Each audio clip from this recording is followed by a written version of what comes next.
కోరుకోనే లక్షణం మన భారతీయ విద్యలో కనిపిస్తుంది. కానీ ఆధునిక విజ్ఞానంలో తమను తామే నాశనం చేసుకునే లక్షణం బాగా కనిపిస్తుంది.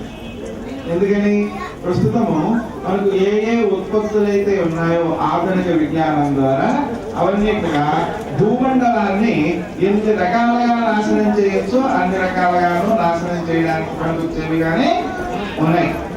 మనం ఆయుధాలు ఉన్నాయండి ఇప్పటికీ. ఒకసారి తెలిస్తే మరి మిగిలిన ప్రతి వస్తువు కూడా విశ్వానికి నష్టాన్ని కలిగించేదిగానే తయారు చేస్తూ ఉన్నారు కదా.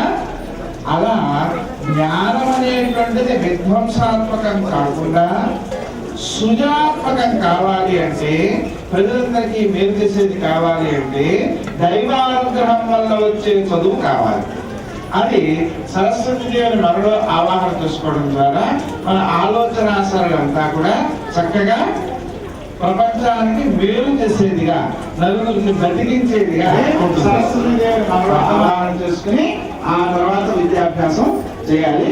అందుకని మీరు పరీక్ష రాసేవాడు బాగా రాయడానికి మనకి కూడా ఆ సరస్వతీదేవి యొక్క భావన చేయక తప్పదు, చేసి తీరాలి. అలా చేస్తేనే మనకందరికీ మేలు కలుగుతుంది. అందువలన ఆ సరస్వతిని ప్రతిరోజు కూడా మీరు పొందినటువంటి ఏ మంత్రం అయితే ఇచ్చారో ఆ మంత్రంతో భావన చేస్తూ సరస్వతిని మీలో ప్రవేశించినట్టుగా భావించండి. అది అందరికీ మంచి జరుగుతుంది.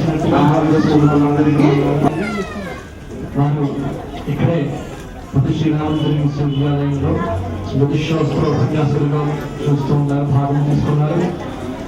వారు పాఠ్యాంశాన్ని ఇచ్చి ఉన్నారు. వారు రచించింది మణిపూసరాలు ఇస్తుంది. వాళ్ళు చదువుతూ ఉంటే, ఆ పుస్తకం చదువుతూ ఉంటే జ్యోతిషాస్త్రం ఒక మహర్షి రచించినట్టుగా ఉంటుంది తప్ప వేరే విధంగా అనిపించింది. అంతటి గొప్ప అధ్యక్షాలు ఇవ్వరు. అంతేకాదు వాళ్ళు ఆయన స్వామి అంతే ఎన్నో పక్షులు చేత ఎన్నో పూజలు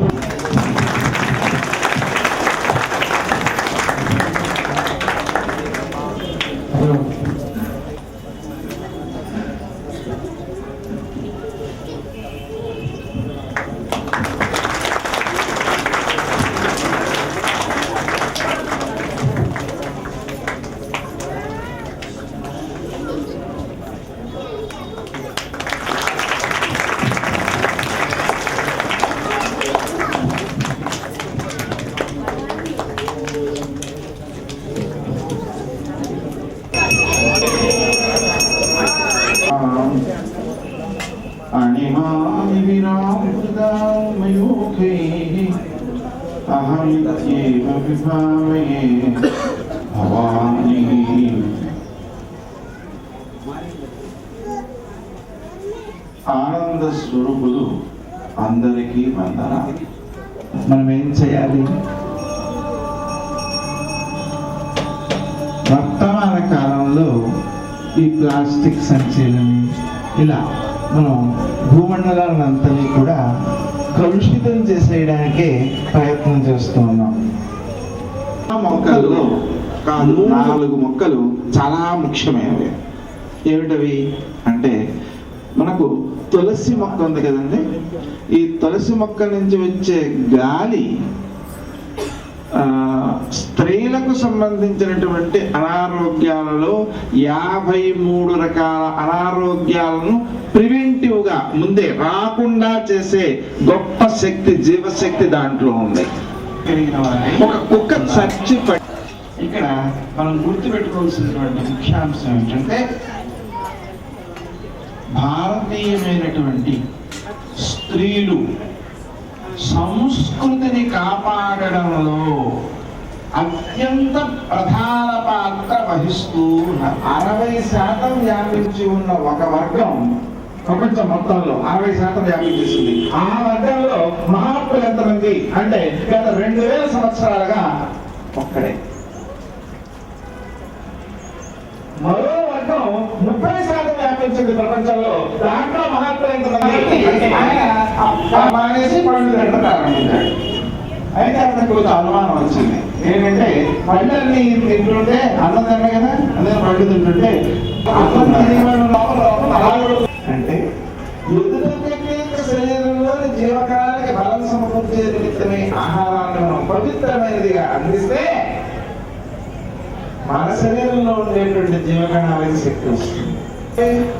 ఆరోగ్యం కావాలి, ఆనందం కావాలి. అంటే శరీరాన్ని ఆరోగ్యంగా ఉన్నప్పుడే విడిచిపెట్టగలగాలి.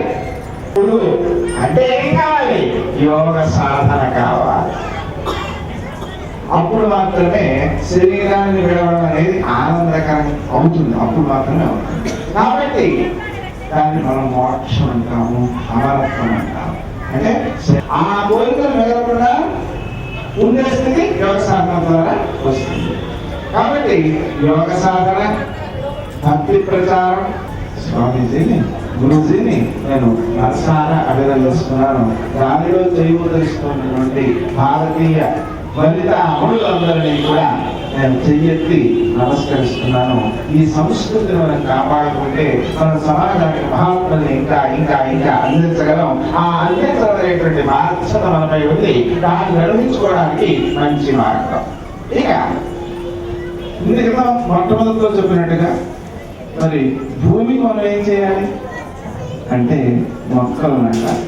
ఏ మొక్కలు నాటాలి అంటే సముద్ర తీరాలు. శివుడు ప్రళయకారి కదా, ఆయన్ని మనం అక్కడ స్థాపన చేస్తే ఆ సునామీలు మన దూరికి రావు. అయితే కొన్ని రైలు విస్తరిస్తుంటుంది. విస్తరించి ఏమవుతుంది అంటే పడిపోదు. ఆ పెరగడానికి పడి మొక్క పెంచాలి, తులసి మొక్క పెంచాలి. ఎందుకంటే లోపల ఆరోగ్యం కోసం. మరి వీధిలో ఏ మొక్క పెంచాలి? వేప చెట్టులు కానీ 5 కానీ మారేడు దళాలు, 3 కానీ 5 కానీ వేప ఆకులు తినేవాళ్ళు లాభమే కదా. అది కనుక మనం మారేడు చెట్టు నాటుతుంటే మనకు సంపదకు లోటు ఉండదు, ఆరోగ్యానికి లోటు ఉండదు. విధ్వంసం ఏదైతే ఉందో ఆ విధ్వంసం నుంచి భూమండలంలో ఉన్న జీవులను కాపాడుకోవడానికి మారే. కాబట్టి ఈ పరిణతికి సంబంధించినటువంటి చర్యలు చేస్తూ మన కోసమే ఈరోజు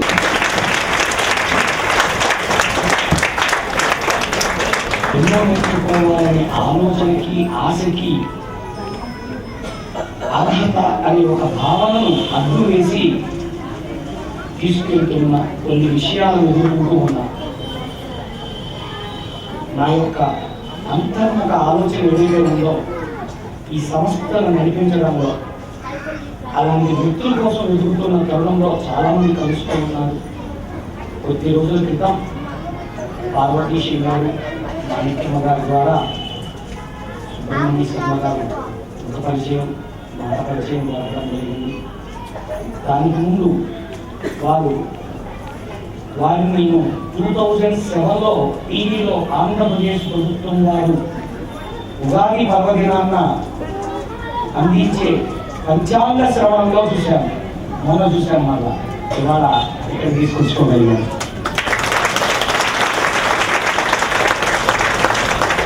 గతంలో కూడా చెప్పాను, ఈ సంస్థకి మహానుభావులు, పెద్దలు, గురువులు వచ్చి కూర్చొని మనం ఎక్కడెక్కడో దూరదర్శనంలో చూస్తున్నాను అందరినీ తీసుకొస్తామని లాస్ట్ ఇయర్ చెప్పాను, ఇప్పుడు చెప్తున్నాను. మనం వెళ్తున్న ధర్మం ఏదైతే ఉందో అలాంటి వాళ్ళు బీజం వేసి వాటికి జీవం పోసి కొన్ని విషయాలు తెలియజేశారు. అలాంటి కార్యక్రమాలు ఈ కుటుంబ ప్రాంతంలో మీరు అక్కడ ఆజ్ఞాపిస్తే ఇక్కడ నా శిష్య గణాంకంతో సమూహమై కార్యం నిర్వహించడానికి, నడిపించడానికి ఏ విధంగా సాధ్యమైతే ఆ విధంగా మా సమూహం అంతా మీ ఆజ్ఞ జతలో ఉండి తీసుకెళ్ళడానికి సర్వదా సిద్ధమున్నామని ఈ సభాముఖంగా మీకు విన్నపించుకుంటున్నాను. సంస్కృతం నేర్చుకోవడంతో పాటుగా జ్యోతిషాన్ని కూడా నేర్చుకుంటే బాగుంటుంది అనే విషయాన్ని వారితో నేను ప్రస్తావన చేశాను. అలాగే మనకు వీలైనన్ని మారేడు మొక్కలను నాటడం విషయంలో కూడా వారు తన ఇలాంటి మహానుభావులు వస్తే సో దానిని అభిలాష కలిగిన వ్యక్తులే ఉంటారు. కాబట్టి అది సవ్యంగా మేము కార్యం నిర్వహించడానికి శ్రేయస్కరమైన విషయంగా భావిస్తూ మరి ఈరోజు మా సంస్థకు వచ్చి ఇంత మంచి ప్రవచనాన్ని, విషయాలను మా ఇళ్లలో, మా సమాజంలో, మన ప్రపంచంలో ఎలా చాలా గొప్పగా జీవిస్తున్నారని తెలుసు, దాని మీద పరిశోధన చేస్తున్నారని తెలుసు. ఇటు గురూజీని ఎలా చూస్తానంటే నేను ఆయనకి వేదము అటువంటి వాటితో సంబంధం ఉండదు, కానీ అందులో సారాంశం అంతా ఆయన క్లాసుల్లో ఉంటుంది. సో ఆయన చెప్పేవన్నీ ఇప్పుడు మన క్లాసుల్లో కూడా విన్నాం. సో ఆ విధంగా ఇద్దరు చేసేది ఒకటే వాళ్ళు, కాకపోతే రెండు జతపడితే ఇంకా చాలా బాగుంటుంది అని ఉండేది. సో ఆ 8 ఏళ్ళ నుంచి పడుతుంది తప్పన ఈరోజు ఈ విధంగా జరగడం జరిగింది.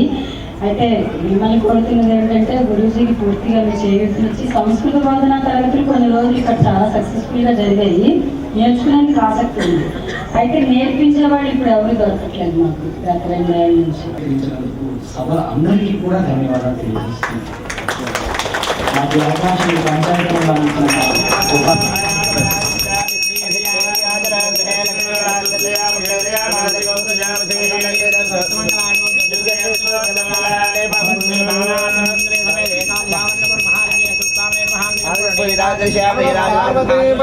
హర హర మహాదేవ శంభో హర.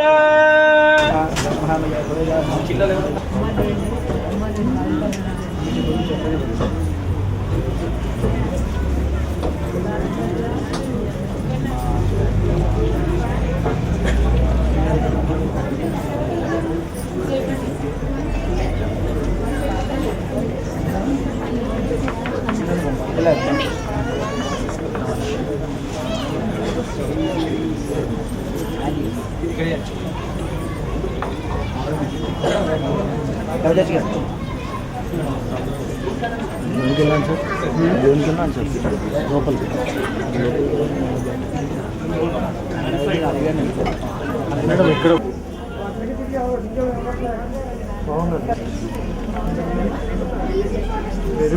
మెరుగు కావాలి కదా ఎంత కొంత.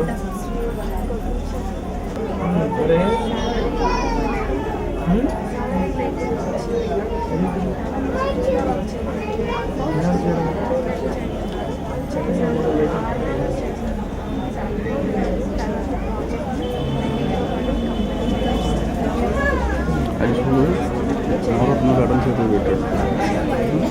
నవరత్నాలు ఎడం చేతికి పెట్టాడు.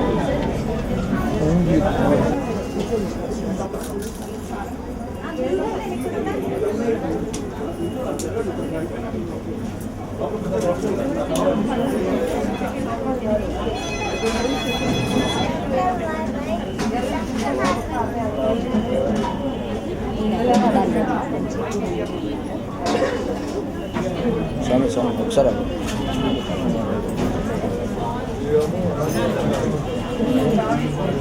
పచ్చడి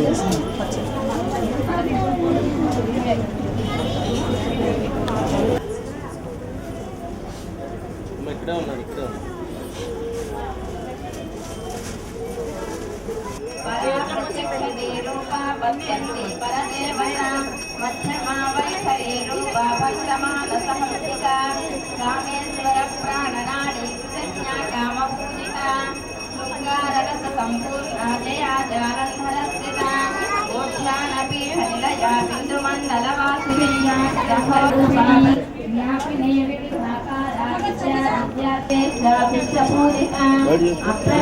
गणनाथाम्बा तुष्टि पुष्टिर्मतकृतिः शान्ति स्वस्ति अलेकान्तिर् रक्तवर्णातिलोचना खड्वाङ्गादिप्रहरणा वदनैकसमन्विता पायसान्न प्रिया त्वक्ता पशुलोकभयङ्करी अमृतादिबाधाराम्भुजारूढा पञ्चवक्त्रास्ति संस्थिता अंकुशादिप्रहरणा वरदादिनिषेविता सर्वव्याधिप्रशमनी सर्वमृत्युनिवारिणी अग्रगण्या अतिशरूपा कलिकल्मषनाशिनी कात्यायनी कालहस्ती कमलाक्षरिकेविता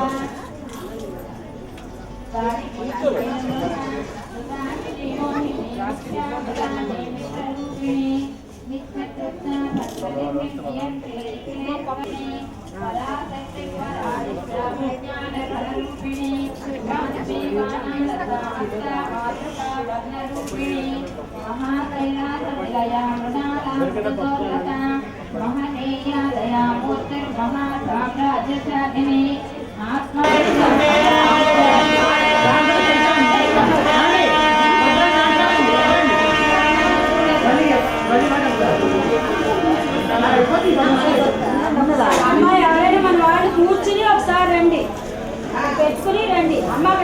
వదలండి.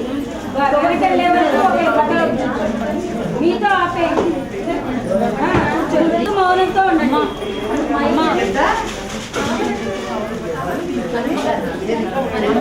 అమ్మ కూర్చుని వాళ్ళు ఒకసారి రేఖమ్మా మీరు లేవండి. అందరు లేవద్దు, ఒక్కళ్ళే ఉన్నారు. అమ్మ అదిగోండి.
మీరు అక్కడికి వెళ్ళి ఆడుకుంటాం నాన్న ధనంత్రి అక్కడికి వెళ్ళి ఆడుకుంటారా